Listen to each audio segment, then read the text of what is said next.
Chapter 5 will be all about distribution functions and what they can teach us about the underlying data. In the first few lessons, we will again turn our attention to the normal distribution, whereas in later parts, we will meet entire new classes of distribution functions. In a sense, this fifth chapter will provide us with the last insights that we need to be able to fully grasp the ultimate tool in statistics, namely statistical testing. So let's get into the slides and start with a brief overview of what we will learn. We start with the normal distribution function and try to link its statistics that we can compute with visuals on its histogram. Now, doing so will teach us new concepts such as percentiles, data intervals, and sigma levels. And this will bring us to the cumulative distribution function, which is an alternative visualization to represent these new concepts. And by then, we will have had enough of the normal distribution function. And thereby, we will venture out and explore new types of distribution functions and in which real-life scenarios that you might expect them. So let's dive into it. And we will start with something that by now we are very familiar with, namely that the basic statistics are different between the population and the samples. But at this point, we can go a little bit further and also include the theoretical statistics. These are the values that we used in our Python function to actually generate our populations. And as we will see, even though our populations often have a lot of data points, such as 100,000, the resulting population statistics still deviate ever so slightly from the theoretical values that we use to generate them. And this is encapsulated in the table on this slide. We again have rows being some basic statistics, the mean, the variance, and the standard deviation, and the columns correspond to different data sets. The second column is the population, which we are familiar with 100,000 data points. Then we have a small population, or a sample, with a lot fewer data points. But now we include this first column, which are the theoretical values used to generate the populations. Now, as we can see, even though the variance and the standard deviation are equal between theoretical value and population, the mean deviates ever so slightly. The theoretical value we provided was exactly 0, but then if we generate 100,000 data points with this value and we compute its mean, then we see that we get 0.001. So let's now dive into the code and see how we can replicate this table. All of the code in this cell will be very familiar by now. First, we define the number of data points in our population, and also the number of data points in our much smaller sample. Then we create our normal distributions. But now, instead of providing the mean and the standard deviation inside these functions themselves, we define them up front just to make clear that these are indeed our theoretical values. So we want a mean to be exactly 0, the standard deviation or the scale in this function to be 0.5, and then the variance is simply the square of the standard deviation. So we take the standard deviation, we square it, and of course again we want to round this number up to 3 decimals. Now, as an aside, 0.5, which is the standard deviation, to the power of 2 is 0.25. So the variance will be exactly 0.25. And now we will use these values to generate our data sets. Again, the normal population will be numpy.random.normal. Our location will be our theoretical mean. The scale will be our theoretical standard deviation. And the size will be 100,000, the population size. Now the same for the normal sample.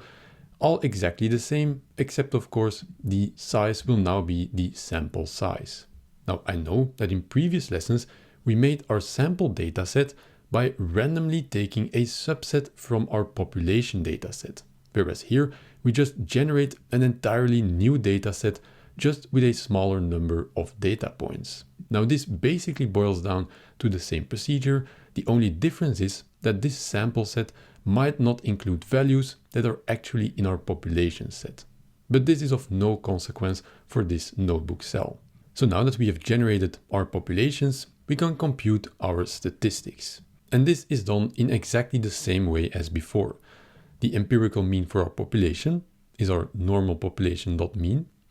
Empirical variance for a population is the variance of our normal population, and the same for our samples. So we have the mean and the variance for both the population and our sample. And of course, we have the same for our theoretical values. Now we want to bring all of this data together in a nice data frame that we can use to compare these values. And also this procedure by now will be quite familiar to you. First, we define a dictionary that brings together all of the data that we want in our data frame. The keys in our dictionary will be the column names. We have a theory column, a population column, and a column for our sample data. Now, the values corresponding with each key are the values that we will get in our eventual columns. So therefore, it is important to always keep the same order. We have the mean, the variance, and the standard deviation. And the same can be done now for the population column. And thus, for our population column, we first have our computed population mean, and we round it up to 3 decimals. On the second place, we have our population variance that we computed, which we also round up to 3 decimals. And of course, the standard deviation we didn't compute explicitly, so we will do that here now.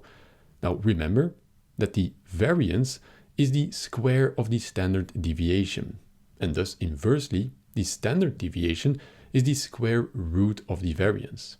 Thus, we take the variance that we computed for our population, we take the square root of this number, and then we again round it to 3 numbers. And thus we keep the same order: mean, variance, standard deviation. Now we can do exactly the same for our sample. Then we create our data frame. So we say df is equal to pandas.dataframe. We provide our data, and the index will again be our mean, variance, and standard deviation in this order. Then we can display this data frame by just putting display df.head, and we can run this cell. And this brings us to a familiar site.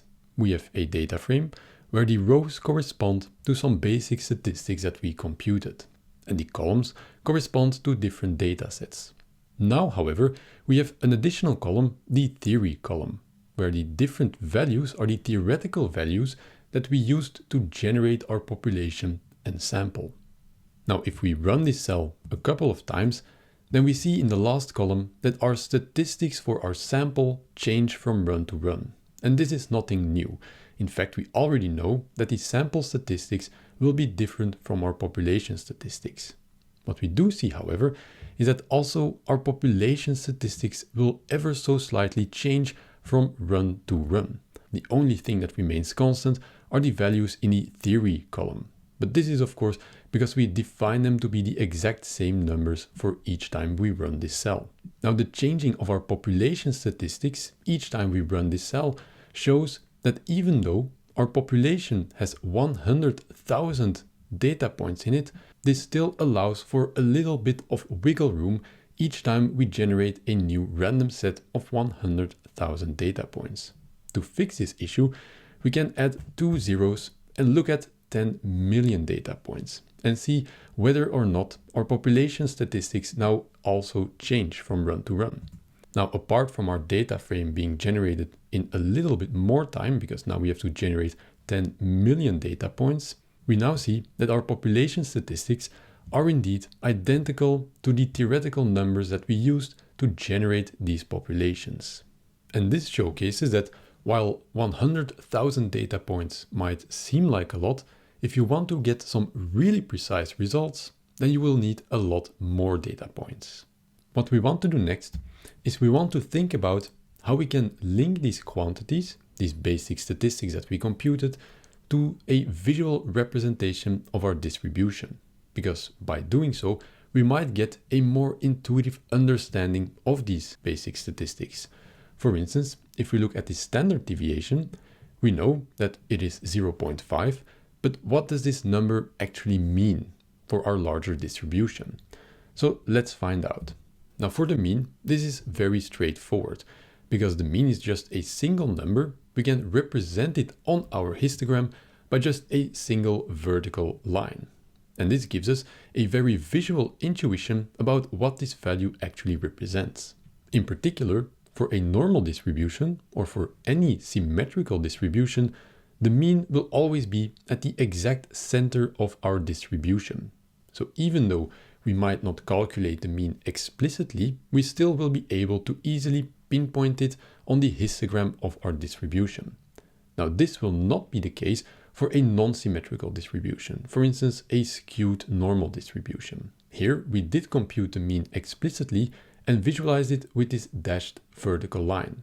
However, if this wasn't there, then it would be quite difficult to really pinpoint down where the mean on this histogram would really be. Now, if you're curious how I generated a skewed normal distribution, well, let's briefly go into the code and see how I did this. And to do so, I needed to import a new function, namely skew_norm. Now, this skew_normal function generates random data in a very similar way that the NumPy random functions did. We just provide it with some parameters and it spits out a Python array containing all of the random numbers. In this case, the parameter that we need to provide is one parameter that is a measure for the skewness, and the other parameter is the number of random numbers that we want to generate.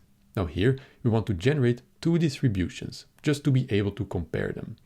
Therefore, the skewness parameter, for the first one we take 6, and for the second one we take 0, so 0 skewness, and therefore we would expect a normal distribution. We compute the mean for both of our populations, because then we can visualize it on our histogram, and the remaining code is just plotting these histograms, which we did a lot of times by now. So when we do so, we see the following. We see on the left-hand side a skewed normal distribution, where the mean is definitely not in the center of our distribution, and on the right-hand side we have the skewed distribution, but with a skewness of 0, and thus unskewed. A perfectly symmetrical normal distribution where the mean lies exactly at the center. So for the mean of our distribution functions, we now have a very clear idea what it visually represents. So let's now turn to the variance. And for the variance or standard deviation, which indicates the spread of our distribution, we will have to do a little bit more work, because we approached the broadness of our distribution in two distinct ways already. Remember, at the start of this course, I showed you an animation of the probability density function of the normal distribution. There we learned that the broadness of this function is determined by just one parameter, this Greek letter sigma, which is the standard deviation. In our case, this was 0.5. We saw that if this number, this sigma, increased, that the shape of our distribution became much broader. And if this number decreased, then it became more peaked around the mean. But what does the actual value of sigma, in this case a standard deviation of 0.5, what does this value say about the underlying distribution? How do we get a more intuitive sense of this value? Now, another approach that we took in representing the broadness of our distribution is starting from the histogram. And on top of the histogram, we made a shaded area like this. And inside this shaded area lie all of the data points that lie within one standard deviation of the mean. And this then gives us a lower and upper bound of this region.